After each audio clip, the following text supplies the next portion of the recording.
Nick Sacco from Jefferson Barracks. No, sorry. Ulysses S. Grant Natural Historic Site. Here to speak to us tonight about the Camp Jackson affair. Something we all heard of, know a little bit about, but probably we're going to learn stuff we don't know about tonight. So, Nick. All right, thank you, Doug. Appreciate it. Thank you all for having me. I spoke a few years ago to the St. Charles Civil Roundtable. Really enjoyed it. So looking forward to tonight's presentation. One of my questions is already answered. We turn the lights off, make it a little bit easier to see the visuals. And I am kind of a loud person, but make sure everybody can hear me okay. If I'm just talking up here, no microphone or anything, assuming that's okay. I see thumbs up in the back. All right. So we're going to go ahead and get started here. So I grew up here in St. Louis. I got my undergrad degree from Lindenwood, just down the street. And Camp Jackson affair was not a thing that I learned growing up. And studying the Civil War, in school there's a lot of conversation about the big national events, your Fort Sumter, the Emancipation Proclamation, Lincoln firing all the generals of the Army of the Potomac, but there wasn't really that discussion growing up, at least here in the 90s and 2000s, about what was happening here in St. Louis. And so, as I pursued my interest in Civil War history and wanted to better understand St. Louis history, I started reading about the Camp Jackson affair, and I became extremely interested in this very pivotal moment, not only for St. Louis, but for really the state of Missouri and its role in the Civil War. And so it's kind of led me to this program today, and hopefully, as Doug was mentioning, you all probably read about and studied Camp Jackson, but hopefully I bring some new insights that you haven't previously discussed before. Ulysses S. Grant National Historic Site is here in the St. Louis area. If you've not visited before, we're about 30 to 40 minutes away in South St. Louis County. We are a unit of the National Park Service. We were established in 1989, so a couple years from now, unbelievably, is going to be 40 years since the park was established. We give tours of the historic Whitehaven estate, which is painted green. And there's a whole story behind that, but we give tours of that home. This was the childhood home of future First Lady Julia Dent Grant. She grew up at this house. Her family, the Dents, owned the property before the Civil War. It was a plantation with upwards of 30 enslaved African Americans who lived and worked on the property before the war. And Ulysses S. Grant, as he started his Army career, he started in St. Louis at Jefferson Barracks in the fall of 1843. He was invited to come out to Whitehaven and eventually met young Julia Dent, and the rest is history, so to speak. They met each other, fell in love, began their relationship at this home. Ulysses proposed marriage to Julia on the front porch of Whitehaven. They will later get married in St. Louis. And then for about 5 years, from 1854 to 1859, the Grants lived together at Whitehaven as Ulysses tried his hand at farming, raising fruit and vegetable crops, and for better or worse, living under the same roof with his in-laws. So we explore the Grants in a different context, kind of outside of the Civil War, looking at Grant in his private life, his attempts to become a farmer here, life in St. Louis, and kind of what was going on in this area in the years before the Civil War. So we are right across the street from Grant's farm. We don't have Clydesdales or free beers, but we've got a lot of good history. So if you ever find yourself in the area, make sure to take some time to come visit us. We also have a museum, and we have a video about Grant's life as well. Speaking of the Grants, I want to start this presentation by talking about identity. To this very day, and I think it's been the case ever since Missouri came into the Union, we've had sort of this perpetual identity crisis. Are we a northern state or a southern state? Is it Missouri? Is it Missouri? And this was kind of getting played out in real time in the 1840s going through the 1860s in the Civil War. Missouri is a really cosmopolitan, pluralistic place. There are, of course, southern-born residents in Missouri. There's northerners from New England and New York moving to the state. There are people from all over the world, from Germany, from Ireland, from England, coming to Missouri, more specifically to St. Louis, and calling this place home. And with such a wide diversity of people all living together, Missourians embraced what Aaron Astor, the historian, describes as stability, pragmatism, compromise, and tradition. So kind of playing up to the idea of Missouri compromise, people in this state are generally disposed to take a cautious approach to politics and to seek compromise when possible. First Lady Julia Grant, her family, the Dent family, is very representative of many Missouri families in that her family is bitterly divided. Her father gradually evolved into a supporter of the Confederacy. She had a younger sister that proudly called herself a rebel. And her oldest brother, John Dent, was also a supporter of the Confederacy. But Julia herself was a strong Unionist who supported her husband's course of action. And later on in life, Julia wrote her a personal memoir. She was the first lady in American history to have a published memoir hit the market. And in talking about the Civil War, she recalled this argument that she got into with a group of women while visiting her husband in Mississippi during the Vicksburg campaign. And she recalled that these women approached Julia and said, well, you're from Missouri, certainly you are a Southerner, and certainly you would support the Confederacy. And Julia responded that no, she was a Westerner, and Westerners are the most loyal of the loyal. And so in Julia's mind, Missourians were separate from the South. They were Westerners. They were people, this area of the country is composed of people from all over the world, from all over the United States. It's not the same as being in the South. Missouri is a slave state, but things are just a little different than the Deep South. And I found that very interesting that Julia very clearly articulated that in her mind, she's a Westerner, not a Southerner or a Northerner. The governor of Missouri, at the time that South Carolina announced its secession from the Union in December of 1860, was Robert M. Stewart. Governor Stewart is likewise, I think, a good representation of what a lot of Missourians felt about this potential war about to break out in the United States. Governor Stewart was elected in 1856. He served from 1857. And on January 3rd of 1861, he gave his outgoing farewell speech to the Missouri State Legislature as he planned to leave office. Governor Stewart is born in New York, so like many Missourians at this time, he's not from this area. He is somebody who favors compromise and talks about how he found Missouri to be a welcoming place, in part because Missourians were generally apt to support political compromise. Stewart, although Northerner by birth, he settles in the St. Joseph area and is supportive of slavery. He, in his farewell speech to the state legislature, squarely placed the blame for the sectional crisis on Northerners, specifically the Republican Party. He said in part, quote, for many years there's been a party organization in one section of the Union opposed to the interests of another. The leaders and movers of this Republican faction are infidels or fanatics in religion, regarding themselves as wiser than the statesmen who formed our government, purer than the patriots and Christians who established and defended it. They have urged a relentless war of opinion and strive to enforce their opinions by sending bands of robbers to steal our property and murder our citizens. Abolitionism not only invaded the sanctuary and polluted the pulpit, but found its way into the nursery and the schoolroom, where it could poison a whole generation. It was incorporated into class books, set to music and sung, caricatured in chains and scourges, exhibited in the print shops, brought into plays, and acted upon the stage. So, Stewart conflates the Republican Party with abolitionists, kind of lumps them all together, and presents abolitionists as being the ones in the relentless war of opinion, sort of antagonizing the southern states to consider secession.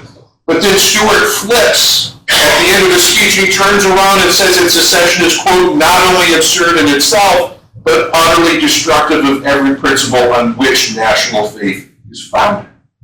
Missouri occupies a position in regard to these troubles that should make her voice potent in the councils of the nation. So, in Stewart's mind, Democrats, of which he is a Democrat, they had just won both houses of Congress. So President Lincoln is a Republican, but the Democrats have a majority in the House and Senate. Why would they give up that power by leaving the Union and seceding when they had enough support in Congress to block President Lincoln's agenda? It doesn't make sense to Governor Stewart. And I think in this speech he captures the mentality of a lot of Missourians who maybe aren't supportive of Lincoln, maybe they're worried about the specter of abolitionists destroying enslaved property in Missouri, but at the same time, they're not anxious to jump into a potential war here or to leave the Union, knowing that slavery is protected under the U.S. Constitution in states where it already existed.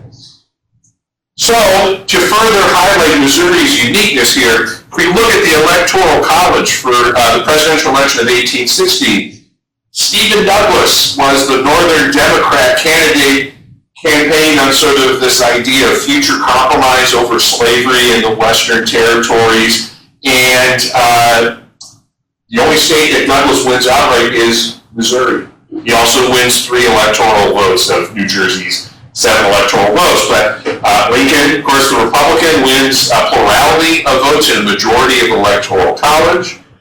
John Breckinridge, the Southern Democrat, campaigning on a federal slave code protecting slavery in all Western territories, wins the Southern states, including Maryland and Delaware.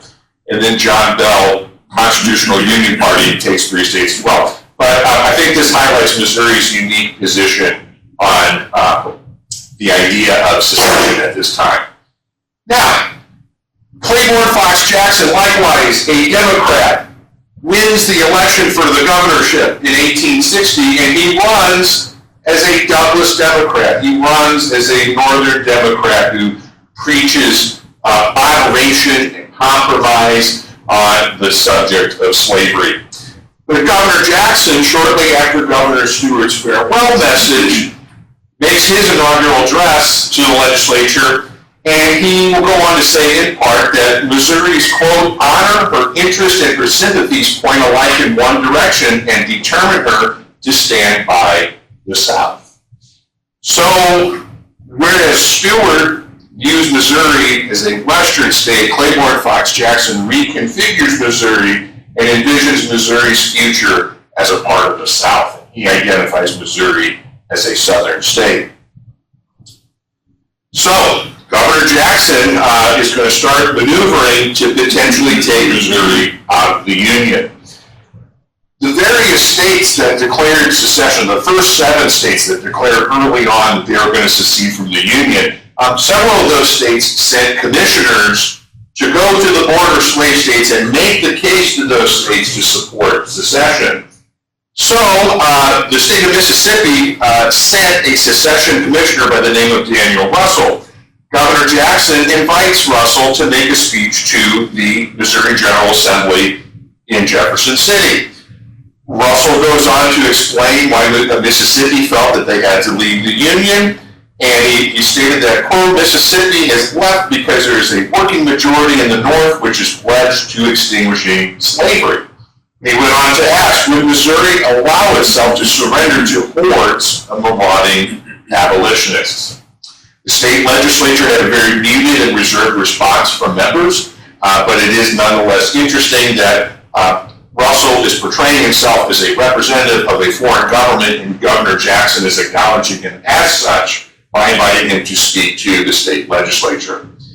Nevertheless, the General Assembly authorized a special convention to debate the potential of Missouri seceding from the Union, and that convention is going to take place starting in February of 1861.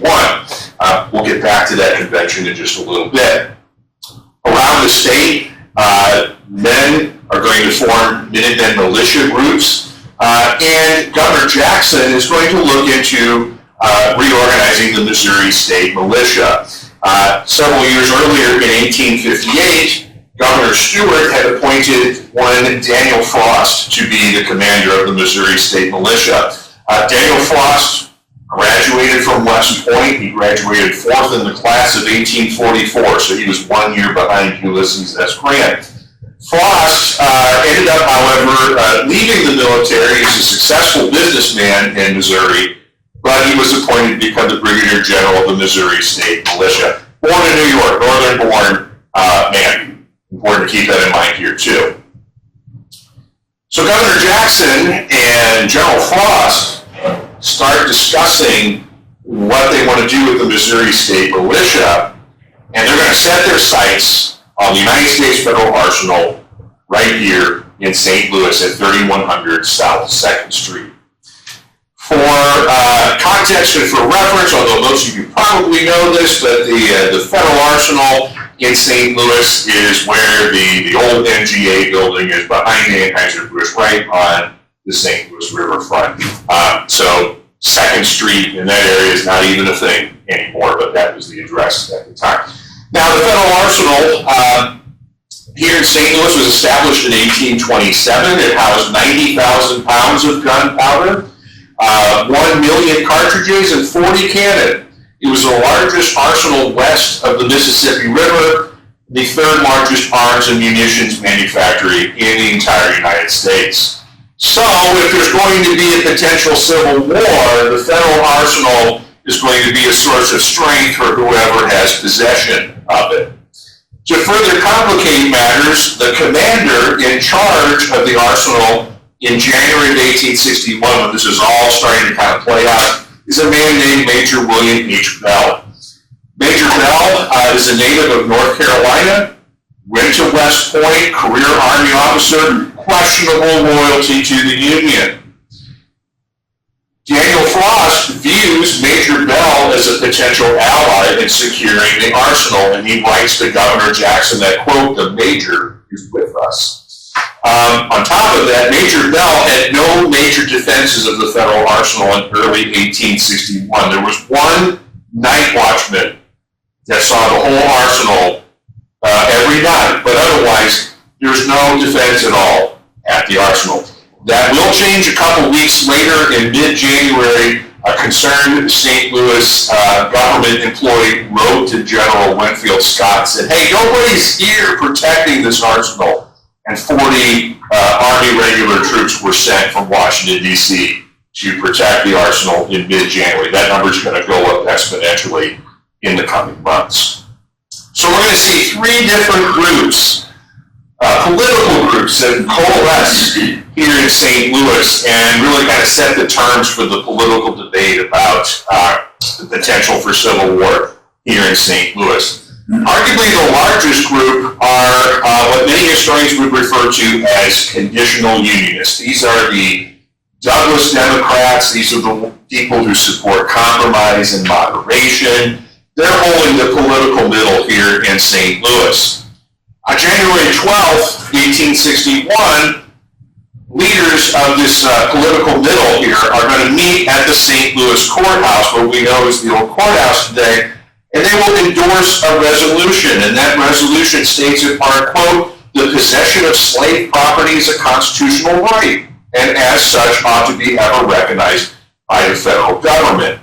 The resolution went on to say that if slavery were not federally protected by the Lincoln administration, or if the Lincoln administration tried to force Missouri to stay in the Union through military coercion, there would be a lot of trouble in Missouri, and that some of these people would threaten to support the Confederacy. So that is where the term conditional unionists come from. They support the Union, they don't want secession, but they put terms on their loyalty, and if certain terms aren't met, they might change their allegiance to the Confederacy.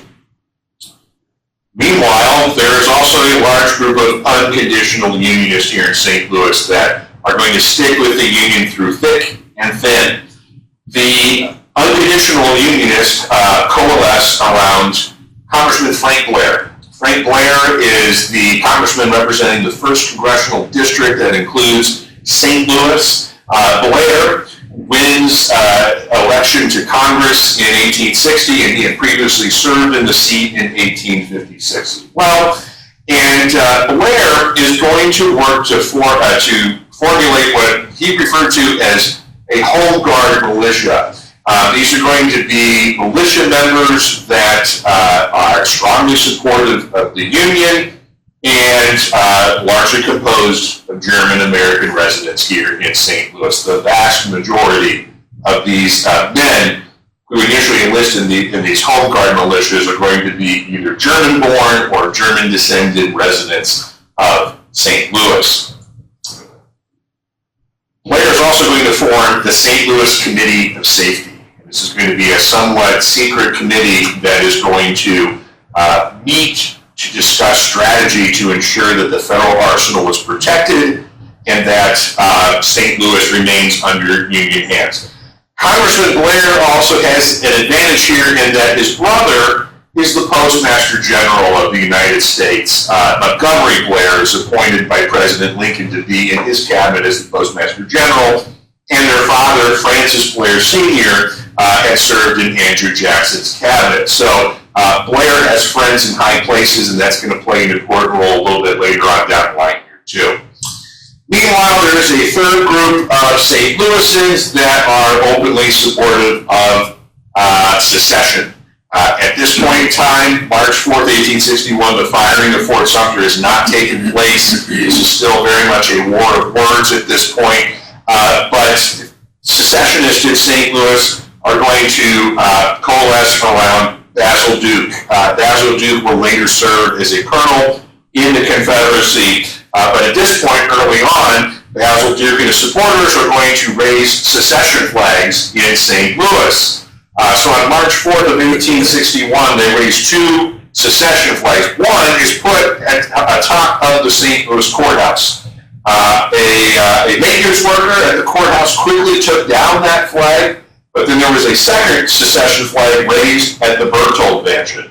The Berthold Mansion was located at 5th and Pine, and it was sort of the informal headquarters of secessionists in St. Louis. And their flag is going to raise for several days their secession flag here in St. Louis. So a lot of moving parts, a lot of different groups vying for supremacy in terms of popular opinion here in the St. Louis area. Now let's go back to the arsenal. Major Bell is going to come under suspicion from the Lincoln administration for his questionable loyalties, and in February of 1861 he will be removed. And interestingly enough, Major Bell is going to retire from the military. He does not serve for either side. He actually retires and lives the rest of his life as a farmer here in St. Charles County, interestingly enough. Meanwhile, the general in charge of the Department of the West is General William Harney, who lives here in St. Louis, long affiliation with the St. Louis area, marries into the prominent Belenky family here in St. Louis, and he was born in Tennessee. Likewise, there are some military leaders that are suspicious of Harney's loyalty. Safe to say that Harney is very much wanting to take a conservative approach, not wanting to create a stir here in St. Louis by mobilizing too many troops to the arsenal too quickly.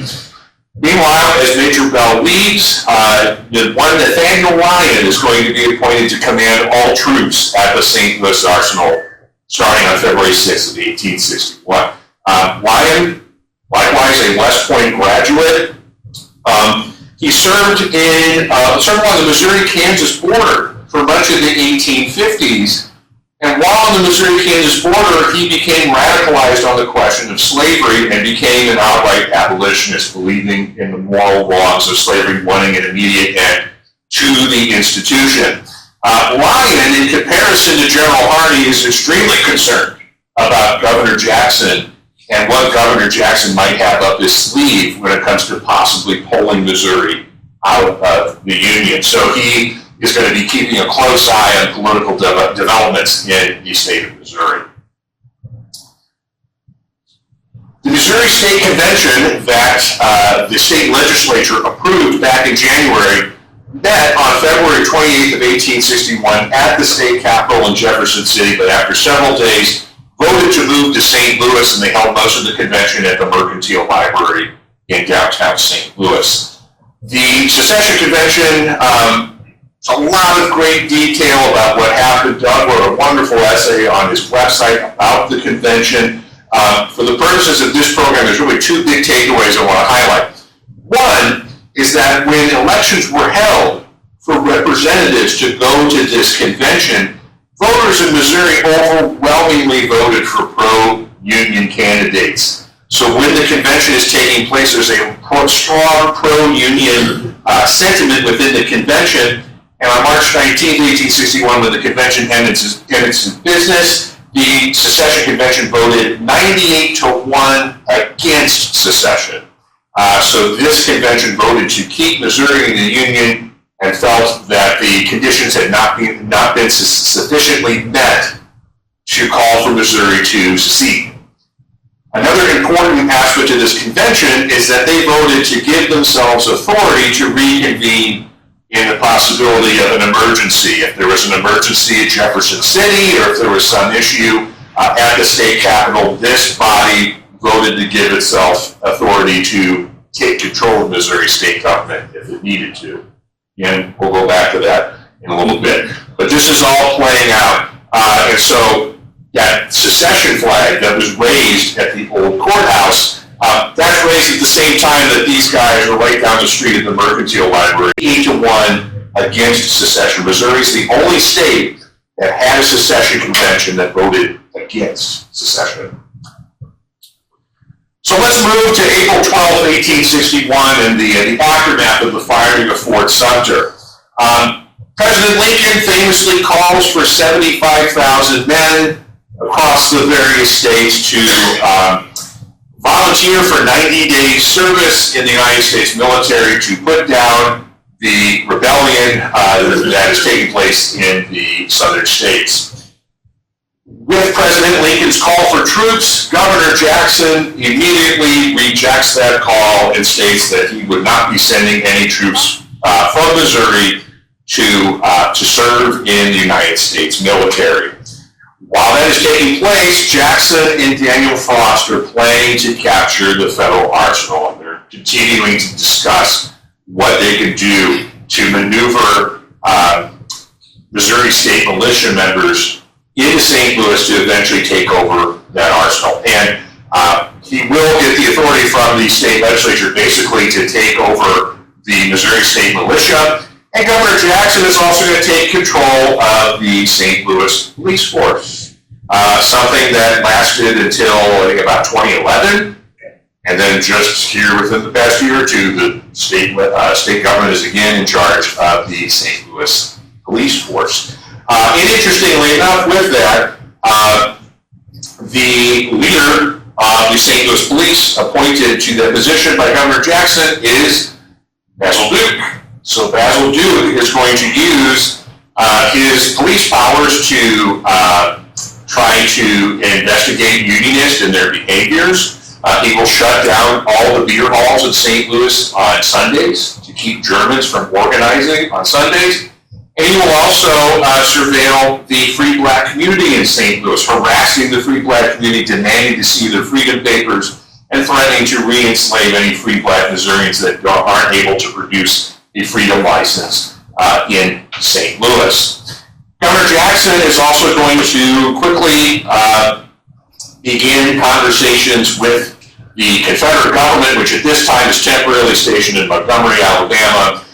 Governor Jackson is going to begin communications about the possibility of receiving arms and ammunition from further south that could be given to the Missouri state militia. Meanwhile, at the U.S. Federal Arsenal, Lyon and Blair are not getting along with General Harney. General Harney is, sorry, I skipped a page. Let me go back. Right here. Okay. So, General Harney, he's opposed to arming Frank Blair's Home Guards. Remember, those Home Guards are those largely German forces that Frank Blair is organizing. Harney doesn't want anything to do with the Home Guards. He prevents the Home Guards from receiving any arms from the U.S. arsenal, and he even restricts them from getting onto the grounds of the arsenal. At the same time, he is open to members of the Missouri State Militia possibly coming to the the federal arsenal. Frank Blair writes a telegraph to Washington, D.C. to his brother Montgomery Blair and says that Harney's up to no good here. He's not helping us. We're not sure of his loyalty. Secretary of War Simon Cameron immediately orders Harney to start arming those Home Guard volunteers. But President Lincoln, he gets word of all of this too, and Lincoln orders General Harney back to Washington, D.C. So on April 23rd, so about 2 weeks after Fort Sumter, Harney is on a ship, on a train, making his way back to Washington, D.C., because Lincoln wants to have a talk with Harney about his intentions.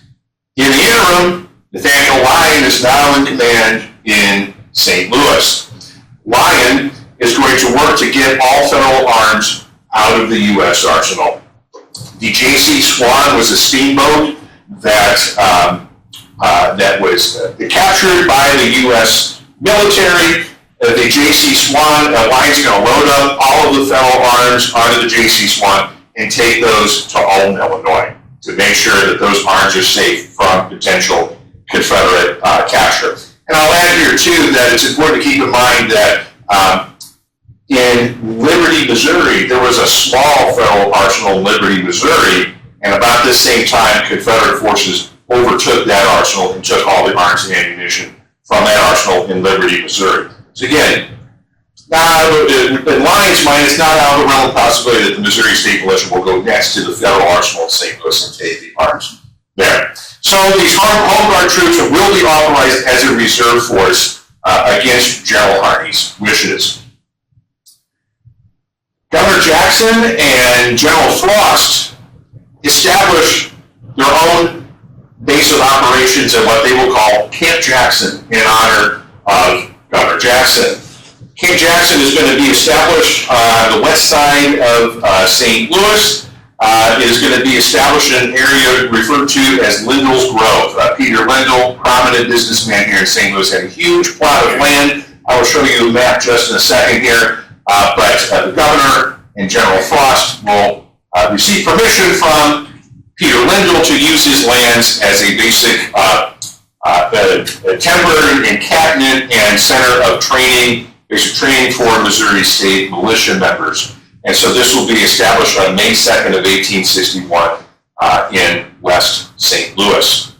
Governor Jackson also called for a state militia muster, and about 700 men in St. Louis answered that call. So various secessionist groups, the St. Louis Grays, the Laclede Guards, the Missouri Vedettes, which was Basil New's group, all of these men are going to answer the call to join the Missouri State Militia at Camp Jackson.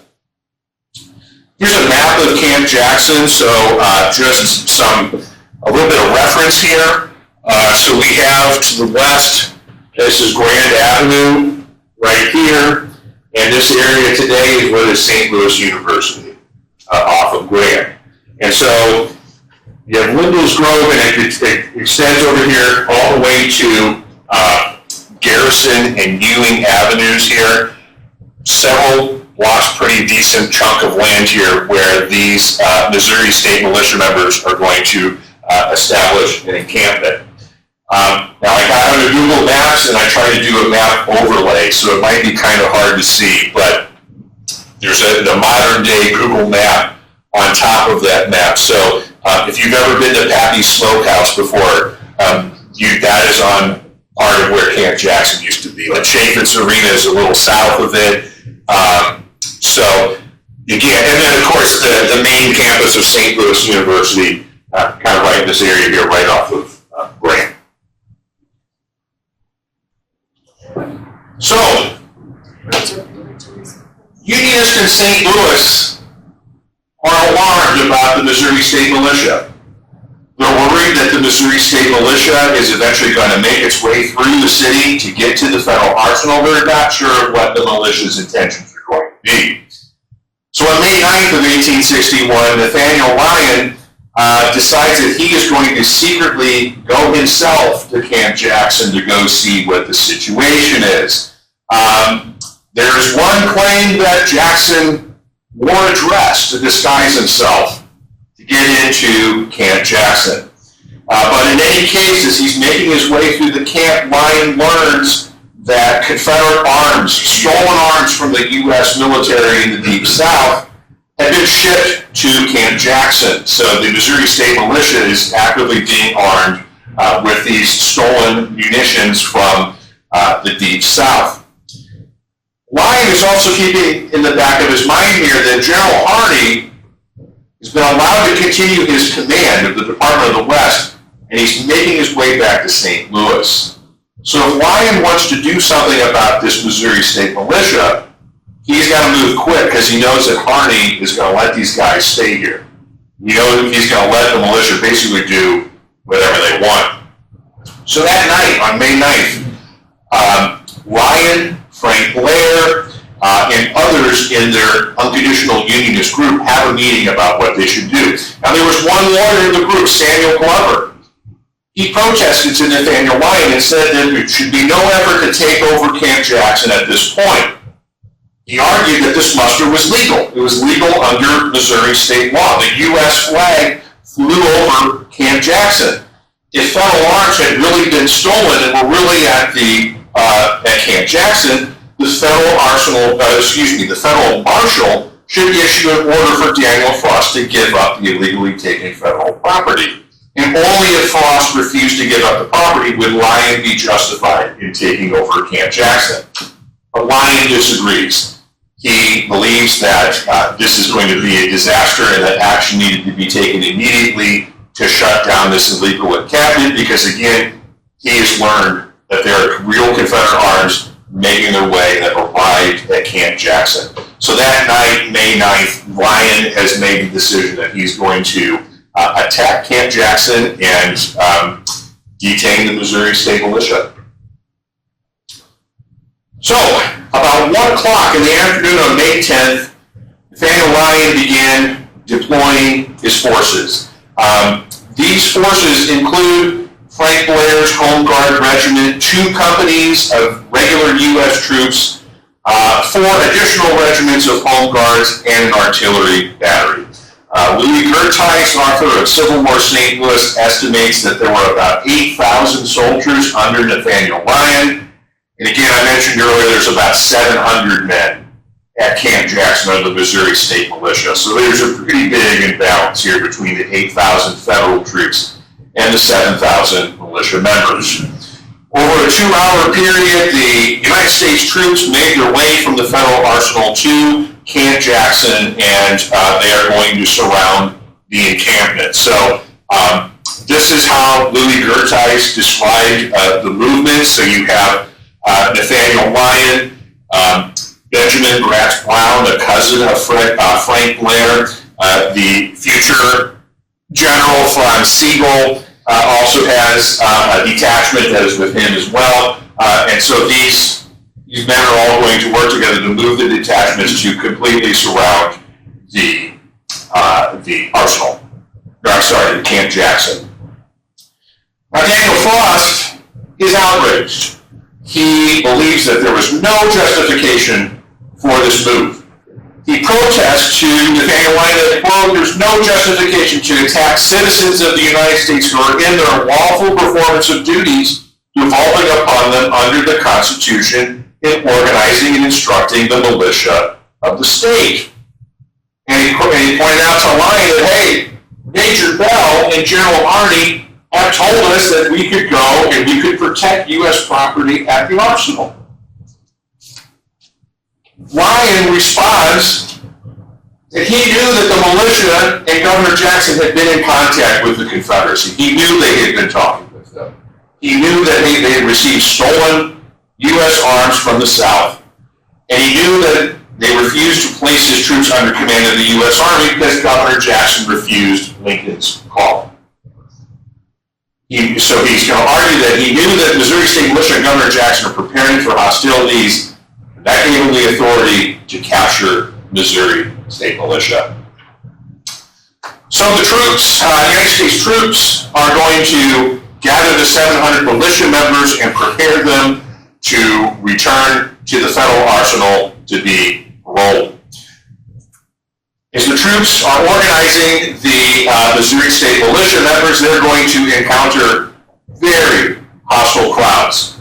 A lot of the residents in this particular part of St. Louis, many of them had family members who were part of the Missouri State Militia and were at Camp Jackson. They're sympathetic to the idea of secession, and they don't like German Americans. A large number, I mentioned earlier, maybe about 90% of the troops in these Home Guard regiments are Germans. And the residents, these hostile crowds, start calling them the damn Dutchman and yelling and hurling slurs at them. And it's going to be a very chaotic situation here. At about 6 p.m. on May 10th, Nathaniel Lyon took two large groups of the Missouri State Militia members and marched them down Olive Street while Franz Siegel's forces stayed back to guard the weapons at Camp Jackson. These pro-secession hecklers continue shouting insults at the mostly German force. And what's important to keep in mind here, too, is that most of the men are not Army professionals. Many of these Home Guard troops, granted, some of them did serve in the failed revolutions of 1848 back in Europe and had military experience, but most of these men did not have that military experience. They had been mustered into service very quickly, did not really have much in terms of a good basic training, and they had very limited training in military discipline. Suddenly, firearms a weapon is dislodged. Regular troops that were a part of the U.S. force here, they held their fire, but at some point along the line, some of these more jittery Home Guard troops start firing their weapons in turn, and there gets to be a gunfight between bystanders and members of Lyon's forces trying to take those soldiers back to the federal arsenal. Heinrich Bornstein, who was another one of those commanders of the forces under Lyon, he estimated that the soldiers had moved about 100 paces when shots started firing out.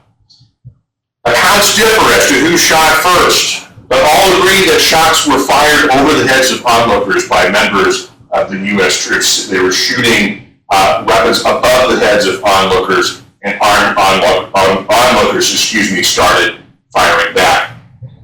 So, what is going to happen here is that this is a very bloody, terrible episode. 3 Home Guard members will be killed. 3 members of the Missouri State Militia will be killed. And many of the bystanders who were there just to see what was going on are also going to be lose their lives or be seriously wounded. When the news came out about the Camp Jackson affair, the newspapers had different accounts and different depictions of who they thought was at fault for this event. This illustration of Camp Jackson squarely, in my view, I interpret this as sort of taking the perspective that the U.S. military are the aggressors in the situation here. So we see a man here in the middle. He appears to be dressed in civilian clothes. He does have a firearm, but he is bleeding out in pain. He's been shot. But to me, the focus of this is this soldier with his bayonet. He's bayoneting the man.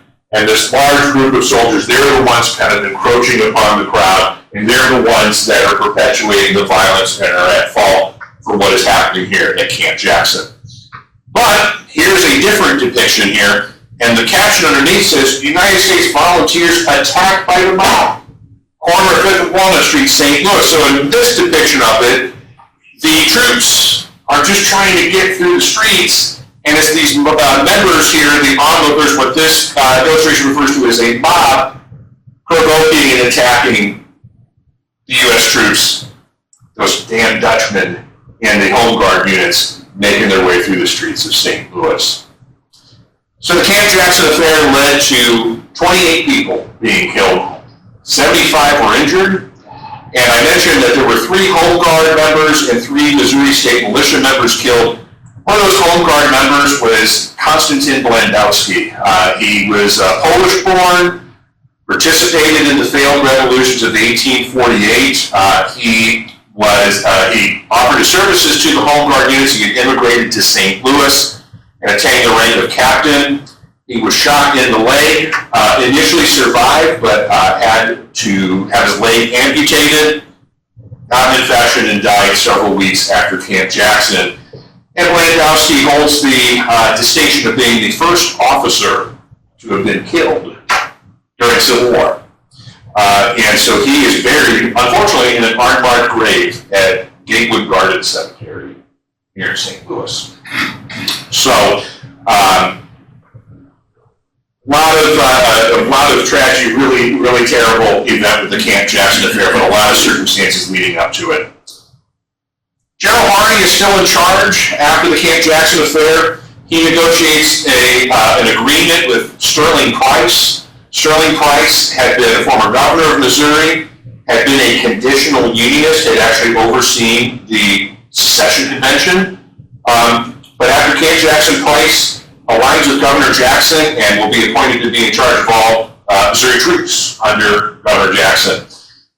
Price and Harney come up with an agreement. That agreement states that United States troops would remain in St. Louis and protect St. Louis, but the Missouri State Militia would patrol the rest of Missouri. So United States troops would not be permitted to go anywhere else in the state of Missouri. That would be the purview of the Missouri State Militia. Well, a month later, the Price-Harney agreement fell apart because Confederate troops in Arkansas started bringing arms and men up through southern Missouri, and the Missouri State Militia was not doing too much to prevent this inflow of Confederate soldiers and arms into the state. Frank Blair telegraphs President Lincoln, and President Lincoln gives him authority to give Harney his papers and to fire General Harney. So General Harney is removed. Nathaniel Lyon is appointed commander of the Department of the West in charge of affairs. And Governor Jackson, Sterling Price, Nathaniel Lyon, and Frank Blair will meet at the Planters House Hotel in St. Louis on June 10th. Governor Jackson calls for federal troops to help the Missouri maintain their neutrality, and he calls for the disbanding of those largely German Home Guard units. Nathaniel Lyon steadfastly refuses this, argues that Governor Jackson had no authority to tell him where the U.S. Army could go and could not go in the state of Missouri, rip up the Price-Harney agreement, and he tells Jackson that he is going to start making movements towards the capital at Jefferson City. So Governor Jackson is going to abandon Jefferson City. He and his supporters will go to Neosho, Missouri, kind of form a rump legislature, and they declare that Missouri is out of the Union. Missouri is given a star on the Confederate flag, 13 stars. Having said that, though, at a secession convention, and voted to give themselves authority to reorganize in case of an emergency. So when Jackson leaves Jefferson City, that state convention assumes authority and takes over affairs in Missouri. And they will establish a provisional government that runs affairs in Missouri for pretty much the rest of the duration of the war. So, the war came to Missouri. And we ended up having the third most battles out of any state, only behind Virginia and Tennessee. One last story that I would like to tell, I'll go back to this here in just a second, is the story of a statue to Nathaniel Lyon. In 1927, members of the Grand Army of the Republic here in St. Louis wanted to honor Nathaniel Lyon, and they wanted to have a statue erected to commemorate his life. So, of course, Lyon is the first general killed. He will die in August of 1861 at Wilson's Creek in Republic, Missouri.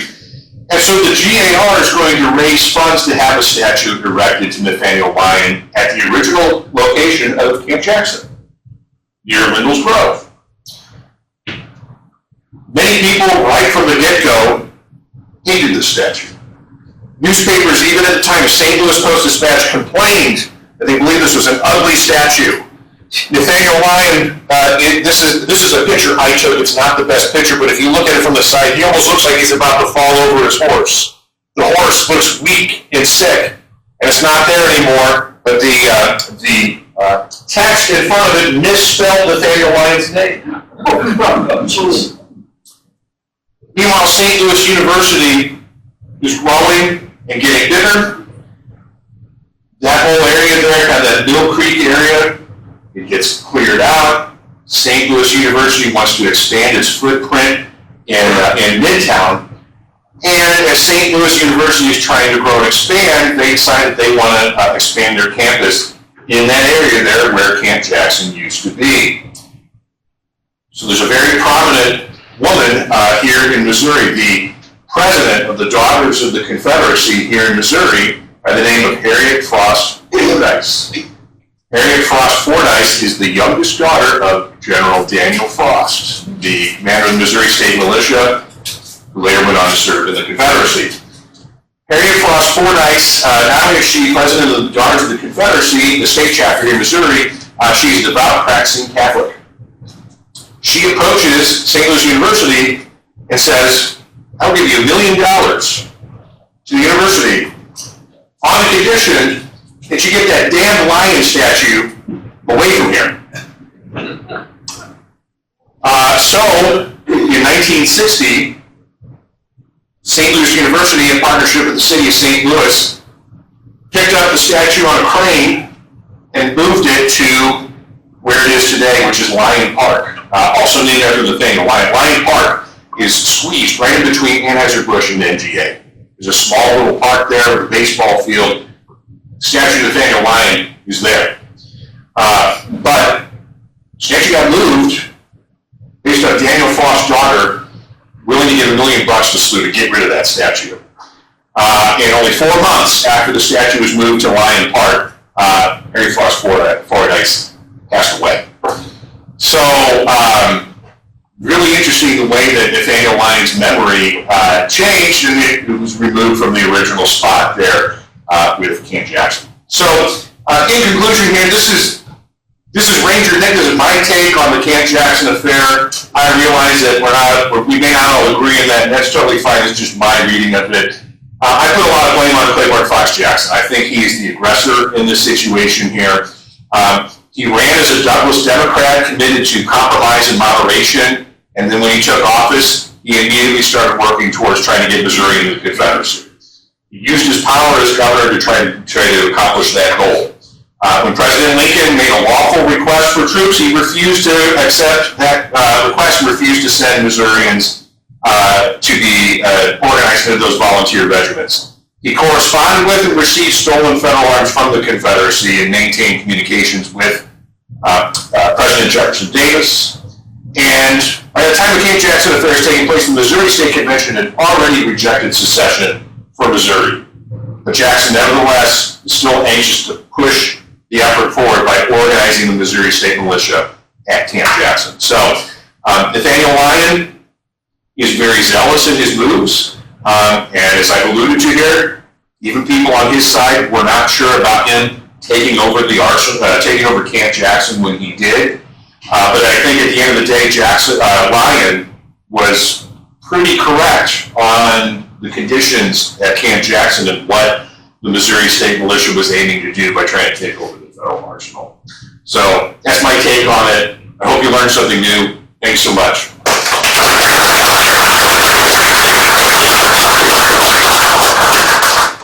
So I make this joke after almost every presentation due. Questions, comments, letters to the editor.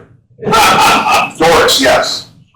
I've read, and I don't know if it's factual, that of the 8,000 troops, about 3/4 of them were German. That's correct. German-born. That's correct. 3/4 that question. That's correct, yes. That is correct.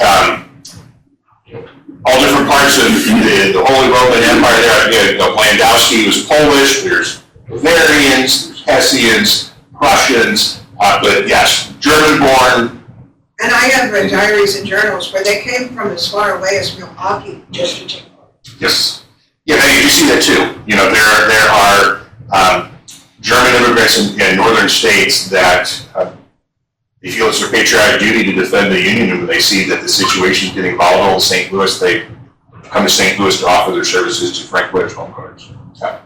Yes. How, at that point in time, when Lincoln calls Harney back to Washington, how long does it take at at that time between boats and toilet trains to make that kind of trip? How much time is lost or? Yeah, that's a long trip. I would probably estimate, depending on weather conditions, probably 3 to 5 days to get from St. Louis to Washington D.C. It would have been a long trip, and so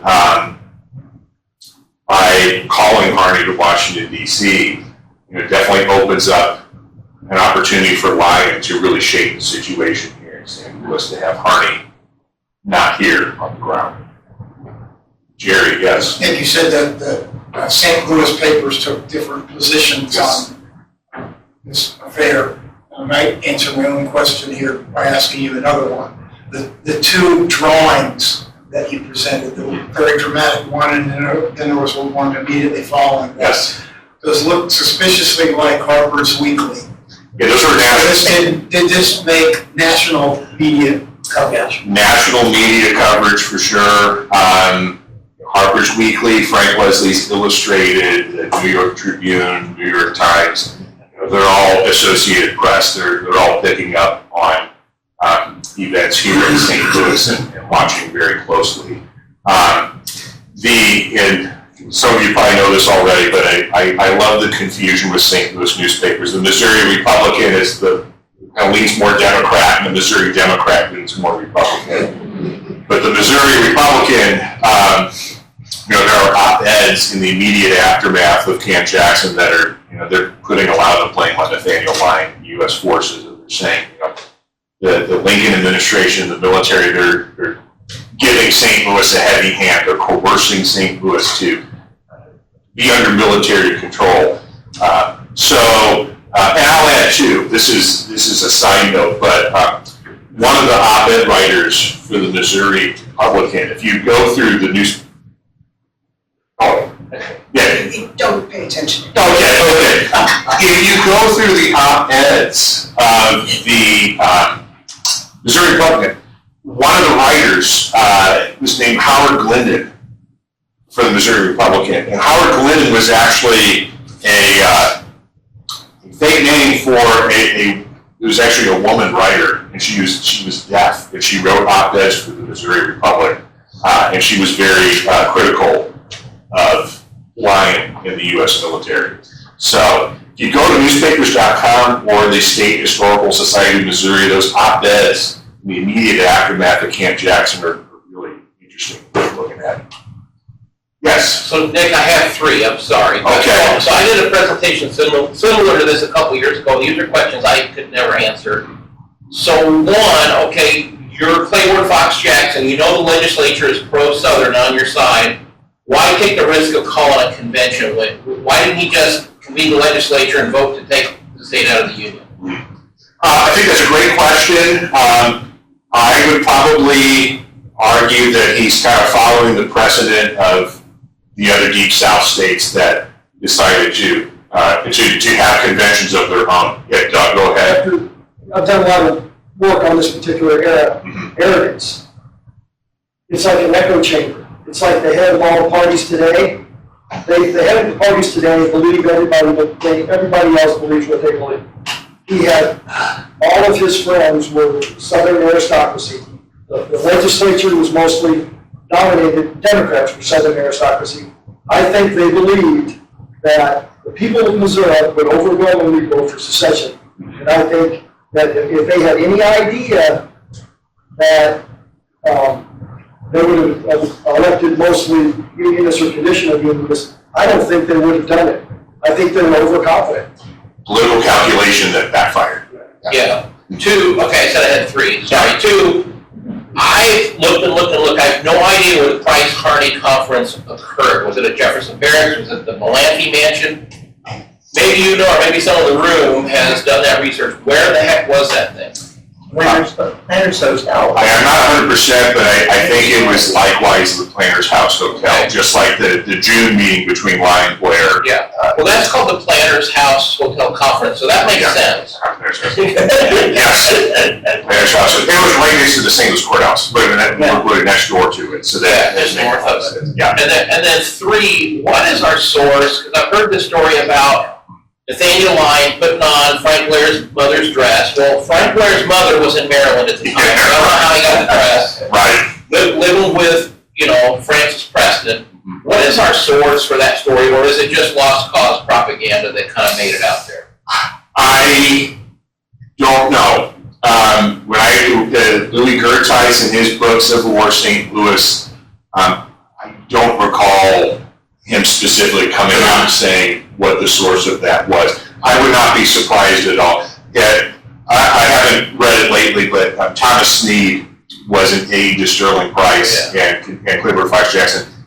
He might have mentioned it in his. That sounds like something Snead would have said. So it seems to me like if your take is, we're the lawfully constituted militia of the state of Missouri, we have a right to be here, but then I, as a captain in the United States Army, have a right to walk all over and visit with people. If you're here legally, then we're big friends. No. So my working thesis has been, he didn't dress up like a woman, he just wrote out and checked it out, and they're like, and we're all maintaining the polite fiction that everything's fine, so therefore they're not gonna stop him. Mm-hmm.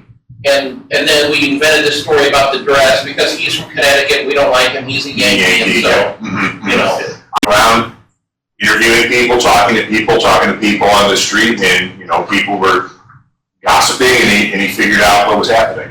Yeah. I mean, I guess we don't know, but. We don't know for sure, but I think that's an entirely plausible theory. Absolutely. Yeah. I had heard that Lions had removed all the ammo on that before the Camp Jackson was formed out. That is correct. Yes. So that steamboat, the J.C. Swan, middle of the night, Lyon and the troops, they got all the federal arms out of the arsenal onto that steamboat, and they stored them in Alton, Illinois. Unfortunately, I don't remember the military encampment in Alton. I don't remember the name of it, but they had it there, and Missouri State Militia, they didn't know that if they would have made it to the arsenal, it would have been no arms. Yeah, they didn't know that. Yes. Who followed Lyon when Rob was killed? I mean, my memory is just.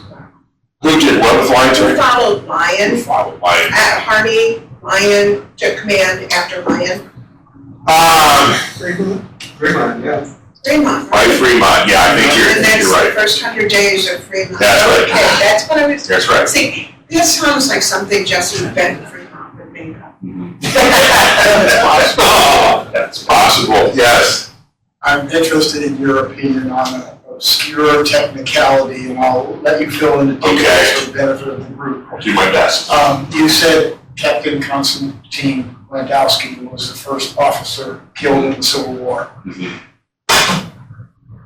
I contend he was the first officer mortally wounded on May 10th. Yeah. He died on May 25th. Colonel Elmer Ellsworth was killed instantly in Alexandria on May 24th. The day before. That, the only thing I might say, add to that, is that Landowski was actually in a battle, so to speak, an active, military firing weapons at a supposed enemy in actual action versus Ellsworth just getting into a tiff with an individual. But your point is taken that, Ellsworth was known around the country, and he toured the country before the war. He organized this SWAV unit, and so they had these real fancy SWAV uniforms. They would travel the country doing military demonstrations. So Ellsworth is a very popular figure when he's killed. The day before, May 24th. You say TIF, I say military action, if it's a northerner and a southerner. Yeah. Fair enough. What's the full name of the Major Bell that settles here in St. Charles County? William Bell, Major William Bell. And there was a book published in the late 19th century called Cullum's West Point Register. And so it was this guy, Cullum, who, he organized every graduating class, every cadet, and he tracked their entire careers, whether military or civilian. So William Bell's entry in Cullum's Register, it says that he was dismissed in late January of 1861 from the service, and he just retired to St. Charles and was a farmer. He died in 1865 in December of 1865. It's a little bit after the end of the Civil War, but he just stayed in St. Charles as a farmer, didn't fight for either side. Okay, the thing that, I've heard that the, participants that day, bystanders, the public crowd, and I've heard this many times, so I don't know if it's documented, that both Sherman and Grant were present that day and watching. That is true. That is true. Do you know where they were at? So, Grant didn't witness it firsthand, but he was in the area. So on May 10th, Grant was in Belleville, Illinois, mustering in troops because the governor of Illinois, Richard Yates, had appointed Grant to basically travel throughout the state and start organizing Illinois troops for service. As part of fulfilling the quota that Abraham Lincoln had called out for Illinois. So Grant is in Belleville, and he knew Nathaniel Lyon personally, and so if my memory serves me correctly, Grant talks about this in his memoirs, but he was in St. Louis earlier in the day because they left at 1 o'clock. The Lion left at 1 o'clock to go to Camp Jackson, and that morning, Grant saw Lyon, talked with him, gave him support and encouragement. So Grant was in the area when it happened. William Sherman, just a few weeks earlier, had left Louisiana to become the president of a railroad company here in St. Louis. Sherman had been the superintendent of a military academy, which will later become Louisiana State University in Baton Rouge. And when Louisiana declared secession, Sherman said, all right, I'm out of here. So he offers his resignation, and I think it was in late March of 1861, Sherman accepted an offer to become the president of this railroad company here in St. Louis. He moved here to St. Louis. So, the day of Camp Jackson on May 10th, he was curious about what was happening. He and a few friends and his young son, Willie, were with him, and the bullets started firing, and Sherman got on top of his son in a ditch and protected his son on top of the ditch as the bullets were flying over them. So he was right there. He witnessed it firsthand. Likewise, Sherman in his memoirs talks about the Camp Jackson affair, witnessing it in his personal memoirs as well. Yes? You look up on the internet, it says that there were women and children killed in the Camp Jackson affair. Do you know if that's true? And is there any statistics on how many women, how many children, That's great. may be buried? Yeah, that's a great question. I don't know the exact number off the top of my head. I do believe that to be true because there was all sorts of onlookers and bystanders watching and seeing what was happening in that moment there. So unfortunately, off the top of my head, I don't know. I believe that the newspapers may have published those names immediately afterwards, possibly, but I don't remember 100%. They did publish those names, and a lot of those people, the majority of them, are buried in a common plot at Bellefontaine Cemetery in Arboretum. And then I was just curious, the Polish officer who was killed, why do you think he might not have, why do you think he would be buried in an unmarked grave? Would he have been somebody that was esteemed by his colleagues, by his fellow? Well, he was. Information on that area? In the moment, he was really beloved. The German community rallied around the memory of his life, and a lot of those troops that went on to serve, a lot of German troops that served from St. Louis remembered Landowski. I don't really know exactly what happened, but my only theory would be that somewhere along the line the headstone was vandalized, disappeared magically. But I've done research on it, and if you look it up, it says he's at an unmarked grave at Gatewood Gardens Cemetery. How did the affair conclude? Well, some St. Louisans ended up believing that lying in the U.S. were at fault, and they voiced their support for the Confederacy. But I think the number one consequence is that the U.S. military arrives in huge numbers and puts St. Louis in martial law and secures St. Louis under Union military control. The Confederates are never able to take over St. Louis, despite trying several times during the war. So I think the big consequence of it is that the Camp Jackson affair solidified U.S. military presence in St. Louis and secured St. Louis for the Union. Yeah. What was your question? What happened after the firing? Is that what you wanted to know? Yeah, I mean, did somebody win? Did one side retreat? When they took them to Obviously, the federal control. Okay, you can tell. No, go ahead. Yeah, please add your opinion. All I know is the march eventually resumed. They got the situation under control. They marched them to the arsenal, if I understand correctly. Most of them were paroled, and they got to go back. They got to go home. They couldn't take up arms against the United States until they were paroled. Some of them refused parole. I think that Frost refused parole. And then McDonald refused parole, but he was one of the officers. Some actually escaped though. If any of you read my blog from last month, one of the prominent Missouri State Guard officers, Alexander Steen, who was actually serving on active duty and did not resign his commission but was training the State Guard, he escaped. And a bunch of others probably escaped too and were never captured. Interesting. Okay. Well, if we have no other questions, thank you so much for having me. I want to expound on something you said. Sure. I get sucked into these civil war forums and I shouldn't. One of the things that really irks me is people will say, Lyon was ordered by Lincoln to capture Jefferson City, and then the federal government created a state government after Jackson had fled, which Nick touched on, the state convention, which had been requested by Jackson and approved by the state legislature, reconvened in Jefferson City in July, and they created the state government that ruled the state until the elections of 1864.